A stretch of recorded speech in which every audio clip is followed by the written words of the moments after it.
Well then, Mona, it's goodbye for you here. With a loud voice that could match the seabirds echoing in the harbor, my mother-in-law said, What do you mean? We are going on a luxury cruise with the four of us, right?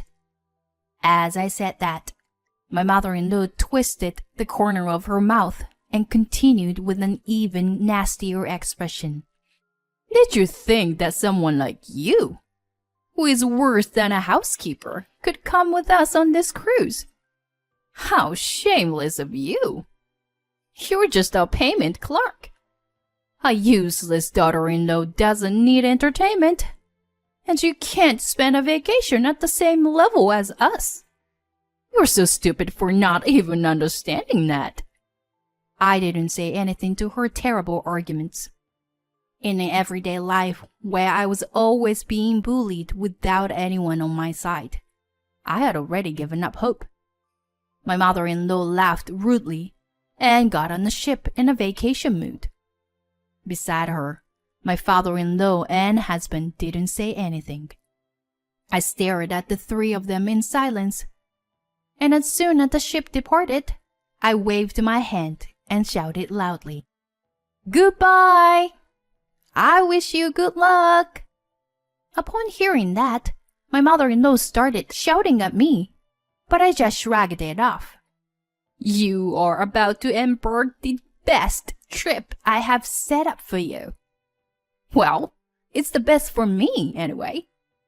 Enjoy the revenge that I have planned for you, disguised as a surprise. The details will be revealed once you arrive. My name is Mona, a 38-year-old working housewife. I work as a clerk at a medium-sized enterprise. I have been married to Andrew for 7 years. Andrew and I were originally friends from our student days. We lost contact after graduating from university, but we started hanging out occasionally after we coincidentally met on the street. We started to develop feelings for each other and began dating about a year after we reunited. Andrew told me a secret shortly after we started dating. He revealed that he was infertile. He said with a gloomy expression, If I'm with you, we won't be able to have children. However, I wasn't bothered by it. I never really wanted to have children myself. And I thought that if we didn't have children, we could still find our own happiness. So now, after 7 years of marriage without children, we are living a peaceful married life as a couple. At the same time, however, we are constantly troubled by our relationship with my parents-in-law.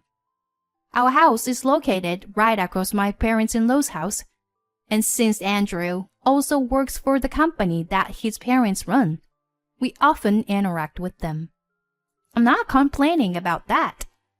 The problem is that both of my parents-in-law treats me coldly. My mother-in-law has always spoiled Andrew, so she seems to dislike me and treats me like a nuisance. She also tries to push household chores onto me, which is a common story.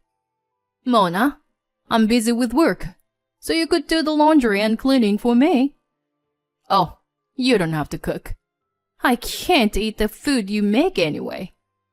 I'm sorry, but I also work full-time, so it's difficult for me to do it. What? How dare! Talking back to her mother-in-law. You are not fit to be my son's wife. Pack your bags and leave now. In addition, it's tricky because my father-in-law is also the type who sticks to old ideas. Until when are you planning to work, Mona? You're getting old, so have a child quickly. Seriously, what kind of education have you received so far? Even so, times have changed. You can have a happy home without children. That's not the issue. If you say things like that, I'll contact your company tomorrow and have you quit your job to have a child. My in-laws are stuck in old days, which makes it difficult. I try to respond politely, but they give me twice as much in return. So I just ignore them. Andrew acts like he doesn't know anything about their behavior. He is mild-mannered and doesn't like conflict, but that's not always a good thing. He thinks that if he supports me, he doesn't know what his parents will say. So, he pretends not to see it, and sometimes even agree with his parents. I hate to say it, but most of the reason we don't have children is because of my husband's infertility. Andrew asked me not to tell his parents, so I didn't. Yet, I'm sad that he doesn't defend me when they criticize me. Despite all this, I still love Andrew. He's a good husband who makes dinner for me when I come home late and makes time for us to go out on weekends. We both love traveling and have visited many places in our 7 years of marriage. One day, my husband handed me a brochure. Mona, don't you want to travel in a luxury cruise ship? I have never been on one before, although I have been on a ferry. That sounds like a lot of fun. But we can't come up with that kind of money right away. Well, let's plan to go in 2 years then. Let's save up and work together. Until the summer of 2 years from now. Well, he's right. We should be able to save enough money in 2 years. Okay. Let's do that. In 2 years. From then on, my husband and I focused on saving money. We tried not to buy anything we didn't need and did everything we could to save money. And then, when it was 6 months until the trip, my mother-in-law suddenly visited our home as usual. Hey, I heard that we are going on a luxury cruise ship, right? Have you already made reservations? If you don't hurry, you won't be able to make a reservation, will you? While I was surprised by my mother-in-law's sudden words, I asked her what I was wondering. How do you know? We're going on a trip. Then Andrew, who was sitting in front of me, scratching the back of his head, said, Oh, I told Mom. We're going to be away for more than 10 days, so it's natural, right? Yeah, I understand that, but if they find out before we make a reservation, they might say they want to go. They want to come with us. And I wanted to keep it a secret from my in-laws. My inner voice was in vain, and my mother-in-law continued speaking. Work is a little busy at the moment, but it's okay to have fun once in a while, right? I couldn't believe it, but my mother-in-law grinned and I asked, are you planning on coming with us too? When I asked, my mother-in-law gave me a sharp look. What? Of course we're going. My husband will come too. It was an unbelievably audacious statement. I wanted to go on a trip with my husband alone, not with my in-laws. I stared at Andrew, desperate for him to refuse. I wonder how long it's been since we had a family trip. Helpless, I could only sigh as he casually began to speak. From then on, my in-laws frequently visited and made requests about the trip. I thought about asking Andrew, the one who came up with the idea, to make the reservations, but he avoided me by saying he was busy with work. About a month before the trip, a certain incident occurred. Andrew went out for a business dinner and didn't come back even after midnight.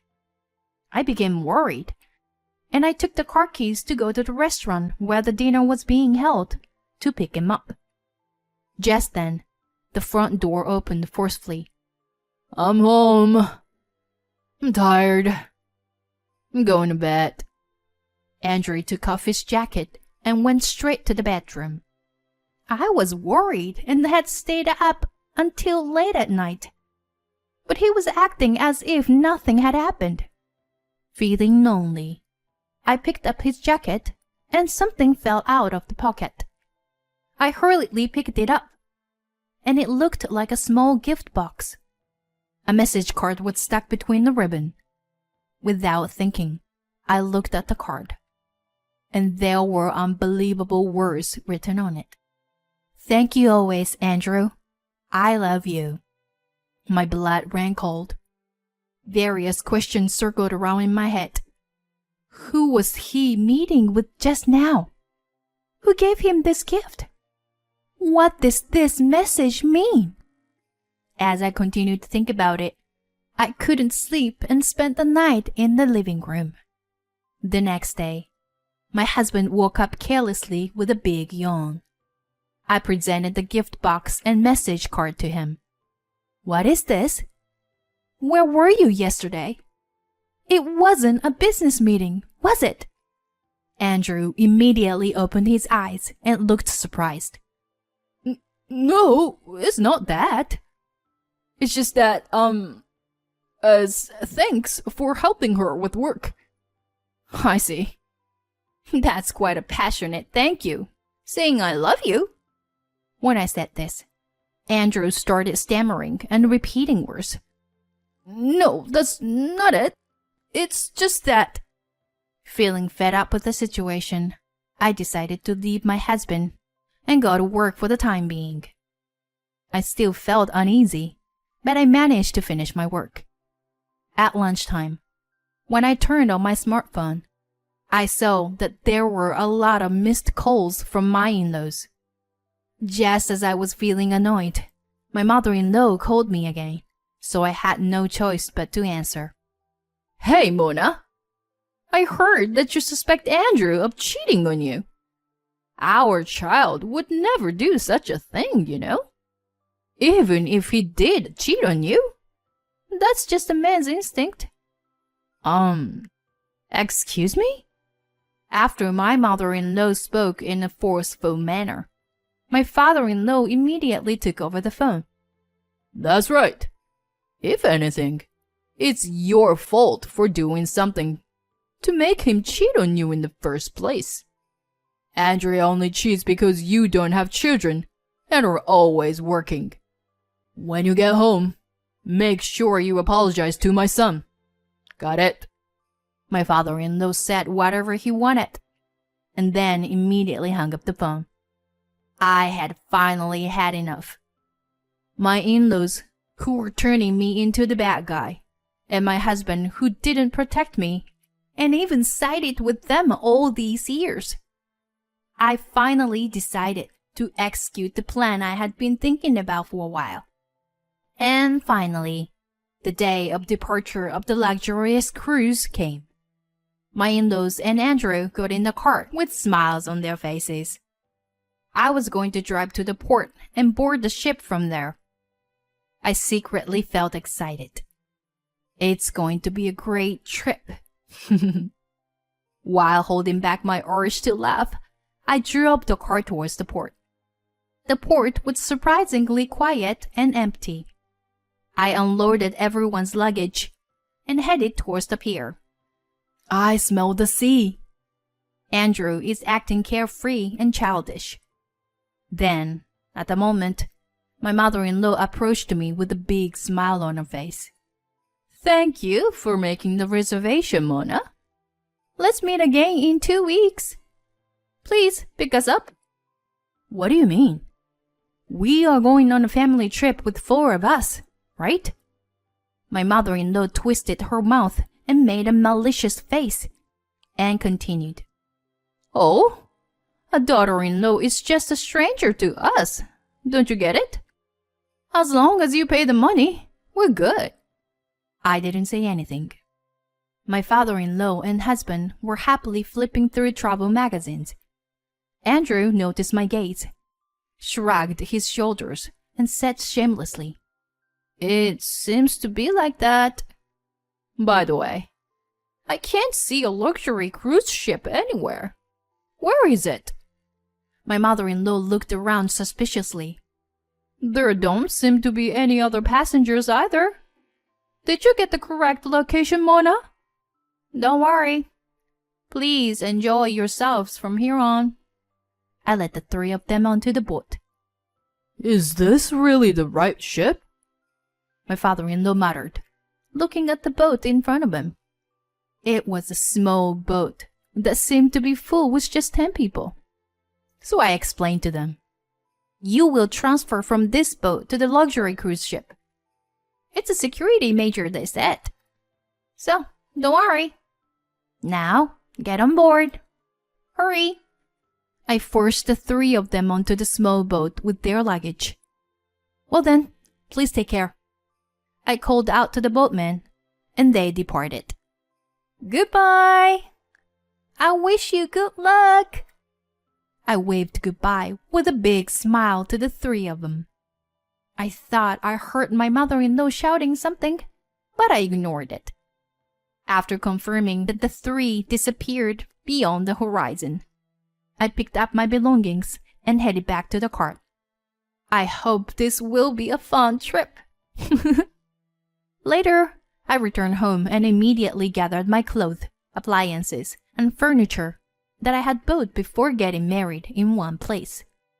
When I finished this task, my phone rang. It was my mother-in-law. You! How dare you deceive us? There is no such thing as a luxury cruise ship. Where the hell are we? My mother-in-law was so flustered that I couldn't help but laugh. After laughing for a while, I decided to answer her question. There was never a luxurious cruise ship to begin with. My mother-in-law was shouting something, but I continued. I expected you to leave me behind, so I didn't make a reservation. Do you think you can get away with this kind of thing? Where are we? I can call the police, you know. Now my father-in-law's voice could be heard. The police? That's a bit extreme, isn't it? It's your wife's hometown, isn't it? I just brought you to her hometown. Did you get to see Aunt Mel? Once again, my mother-in-law shouted. What did you say? Aunt Mel, your older sister Mel. I talked to her, and she said to bring you guys there. She'll probably do you guys super well, you know. My mother-in-law's big sister Mel was like a mother figure to my mother-in-law and had a strong policy for dishonesty. Although we had only met a few times during family events, we got along well from the start. So I decided to confide in her and tell her everything I had been through with my in-laws and husband. As I had anticipated, Aunt Mel was furious, but offered to help me. Soon, Aunt Mel's gonna come pick you guys up. Have fun! I said that and ended the call. Soon after, I moved to a new apartment closer to my workplace, which made my commute much easier. While moving, I gathered evidence of my husband's infidelity, which was easy to do, since he was careless and left plenty of evidence. By the time the move was over, I had enough evidence to support my divorce case, and with the help of a lawyer, we were able to successfully divorce. Of course, I also requested compensation for emotional damage caused by the affair. The lawyer, who went to meet my ex-husband Andrew, said that he looked devastated and worn out. Aunt Mel was a well-known sports instructor in the local community, and it seemed that she had been working my in-laws and Andrew to the bone from morning till night. They were now living a life that was as demanding as the life they had forced me to live. Aunt Mel said that if they genuinely repented, they could be released from their duties. However, my in-laws' family business had practically gone bankrupt, and they had nowhere to go. It was no longer my concern, though. I just hoped that I would never have to see them again. On the other hand, I recently met a kind and understanding man who accepted me, including my divorce and everything that led up to it. Once his work is less busy, we plan to get married. Although my path to happiness may have been long and winding, I look toward to living a happy life with someone who always puts me first.